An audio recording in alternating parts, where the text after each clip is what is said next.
For many years, in fact for more than 20 years, this hoarding of Sonia Gandhi has been sitting outside the Congress headquarters.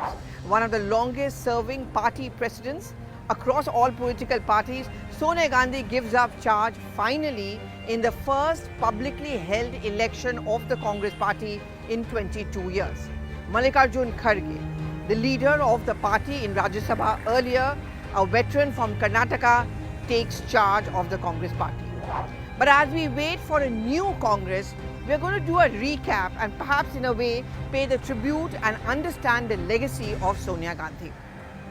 Like many, she also emerged in the Congress party as a reluctant politician. In fact, like her son Rahul Gandhi, who was forced by the circumstances, it's destiny which shaped the entry of Sonia Gandhi into the Congress party.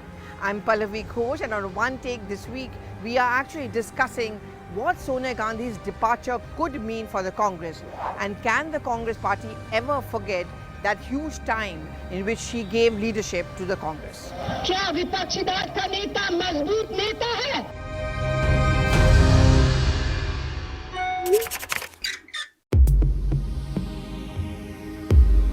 When I was talking about destiny shaping Sonia Gandhi's entry into active politics, it was after the death of her mother-in-law Indira Gandhi, who she was extremely close to, and assassination of her husband and former Prime Minister Rajiv Gandhi, when Sonia Gandhi went into a recluse. She decided she wanted to do nothing with politics because it was this politics which, according to her, had snatched away her near and dear ones. But when she decided to return into active politics, she made a public statement about the reason to do so. She said, "I cannot see a party which has been built up by my ancestors being washed away and reduced in ruins." But the real reason was the inner fighting within the Congress. It was very clear that Sitaram Kesri was losing control and grip of the party, and many wanted him to go away, and they wanted Sonia Gandhi to come back, not necessarily because they appreciated her work. After all, she did not even have any expertise in active politics, but because they realized that only a Gandhi family perhaps could keep the party together and also make them relevant. And that is why I feel that Sonia Gandhi's legacy will always be whipped up and kept alive at the Congress party, because in her relevance and in her memory being kept alive, the relevance of many of the senior Congress leaders will also be maintained. But what is it that Sonia Gandhi has given to the Congress party for which she will be remembered? Well, it was a party which was down and out after her famous faux pas and gaffe of saying that she had 272 numbers of MPs with her, and clearly she didn't and couldn't form the government, and she made this statement outside the Rashtrapati Bhavan, thinking that Mulayam Singh Yadav would be supporting the Congress party at that point of time. That didn't happen, and that was her first lesson in real politics. Do not take words on their face value. And that is when her sense of mistrust of politicians started emerging, and she realized that Katni or Karni mein, there's a lot of difference. But her credit goes in the fact that not once but twice she managed to bring the Congress party back to power at the centre. India was shining, at least that's what the BJP under Atal Bihari Vajpayee, who was then the Prime Minister, was claiming. She wanted to prove a point that it was not the BJP which was shining, but it was the Congress party which could shine. But she was smart enough to realize that times have changed. The only way she could take on a stalwart like Atal Bihari Vajpayee and the NDA alliance was by stitching up alliance herself. I remember it was just at 10 Janpad, where she stays right next door to ASIC headquarters. There was a tea party which was thrown by her for journalists just ahead of the 2004 Lok Sabha elections. This is even before the genesis of UPA had taken place. We had asked her this question about the DMK, and she said, "You all attack me and my family for dynasty. What is it that the DMK is all about?" Her bitterness, acrimony towards the DMK was understandable at that point of time, because the DMK was accused by the Gandhi family and the Congress on going slow as far as the investigation and assassination of her late husband Rajiv Gandhi is concerned. But what many people did not understand was how is it then that the Congress party stitched up an alliance with the DMK. Today, as many of the allies have seemed to have turned their back to the Congress and a blow hot, blow cold comes in, there are two allies which are staunchly behind Sonia Gandhi and the Congress party.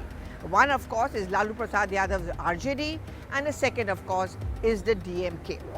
And that is because Sonia realized, and this is a leaf she took out of the book from her mother-in-law Indira Gandhi, where in interviews she has always acknowledged that I learned my politics by observing her. She realized that no enemy should be permanent. The larger purpose justifies an immediate reconciliation. She realized that in order to unseat the BJP and Atal Bihari Vajpayee, she would have to compromise, and that's what she did. She compromised with the DMK. She reached out to Ram Vilas Paswan, who was alive at that point of time. In fact, I remember I was at Mr. Paswan's residence, and suddenly she walks in. She actually walked down from her residence to his residence, which was just next door. He was completely taken by surprise, but I think that clinched the deal, because an enigma or charismatic leader at that point of time like Sonia Gandhi actually walking it down to meet up with Mr. Paswan. And I remember it was sometime in December, just before Christmas. He was completely taken aback and impressed, and that's when Paswan decided to support the UP. This incident actually sums up what keeps Sonia Gandhi separate and apart from many within her own party, in fact her own son Rahul Gandhi. Rahul Gandhi's style of politics is very staccato. Either you're with me or you're not with me. Either it's black or it's white.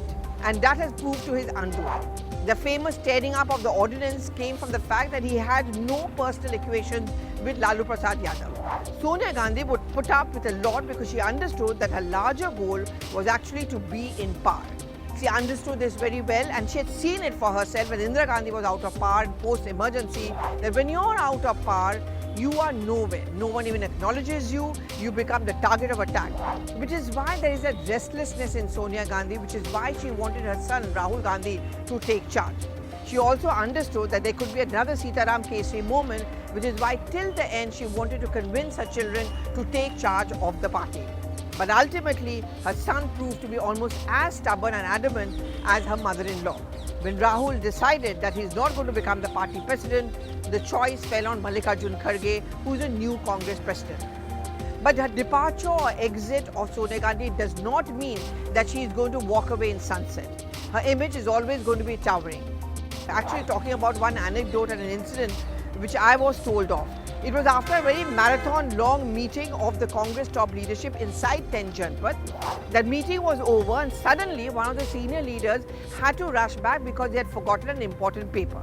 He was surprised to see that Sonia Gandhi was actually wiping the entire coffee table over which the meeting was held and actually picking up all the coffee cups. End of the day, these are those little things which Sonia Gandhi is always going to be going back to. Priyanka Gandhi Vadra has said in an interview to us earlier that my mother is very fond of gardening. She's going to go back to the cottage I built for her in Shimla.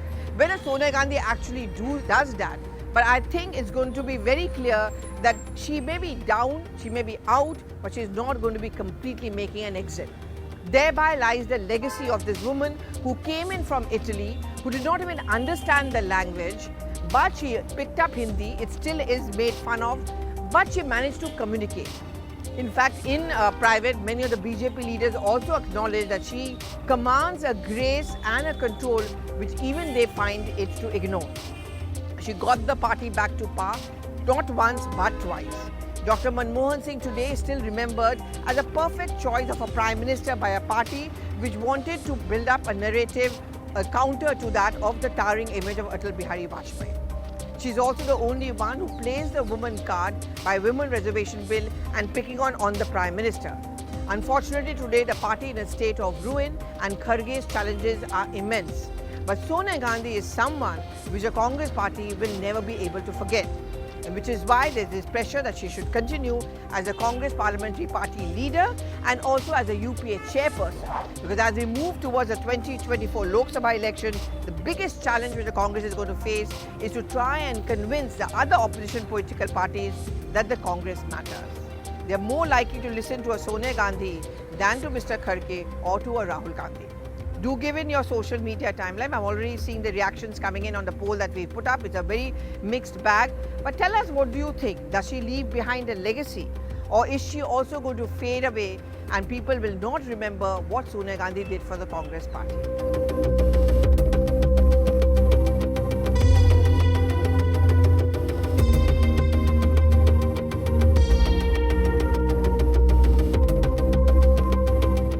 so much.